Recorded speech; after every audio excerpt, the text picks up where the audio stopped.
தாராபுரம் அமராவதி ஆற்றில் நீரில் மூழ்கி 11ஆம் வகுப்பு படிக்கும் மாதிரி பள்ளி மாணவன் பலி. தாராபுரம் போலீசார் வழக்கு பதிவு செய்து தீவிர விசாரணை. திருப்பூர் மாவட்டம் தாராபுரம் அமராவதி ஆற்றில் குண்டடம் மாதிரி பள்ளியில் 11ஆம் வகுப்பு படிக்கும் மாணவன் ஜெயரோமியோ நேற்று மாலை 5 மணி அளவில் அமராவதி ஆற்றில் குளிக்க சென்றபோது நீரில் மூழ்கி மாயமானார்.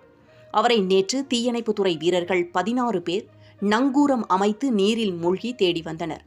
நேற்று இரவு 8 மணி ஆன நிலையில் தேடும் பணியை தற்காலிகமாக ஒத்திவைத்துவிட்டு இன்று வெள்ளிக்கிழமை மீண்டும் புறவழிச்சாலை பகுதியில் உள்ள அமராவதி ஆற்றுப்பாலத்தின் கீழ் தேடும் பணியை இன்று காலை 6 மணிக்கு தொடங்கினர். அப்போது 8 மணி அளவில் தண்ணீரில் மூழ்கி இருந்த அலங்கியம் சாலை தனியார் பள்ளி அருகே குடியிருந்து வரும் ராஜகோபால் மகன் ஜெயரோமியோ வயது 16 என்பவரை இன்று 2 மணி நேரம் தேடுதலுக்கு பிறகு அமராவதி ஆற்றில் நீரில் மூழ்கி மாயமான மாணவனை மீட்டெடுத்து தாராபுரம் அரசு மருத்துவமனைக்கு ஆம்புலன்ஸ் மூலம் கொண்டு சென்றனர்.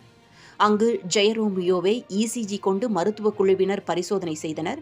பரிசோதனையில் அவர் ஏற்கனவே இறந்தது மருத்துவர்கள் தெரிவித்தனர்.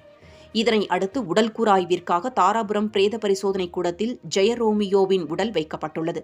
சம்பவம் குறித்து தாராபுரம் போலீசார் வழக்கு பதிவு செய்து தீவிர விசாரணை நடத்தி வருகின்றனர்.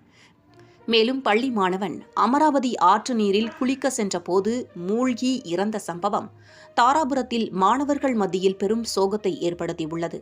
மேலும் அமராவதி ஆற்று பகுதியில் தடுப்பு வேலைகள் அமைத்து உயிர் பலிகளை தடுக்க வேண்டும் என தாராபுரம் மற்றும் அதன் சுற்றுவட்டார பகுதியில் பொதுமக்கள் கோரிக்கையாக உள்ளது.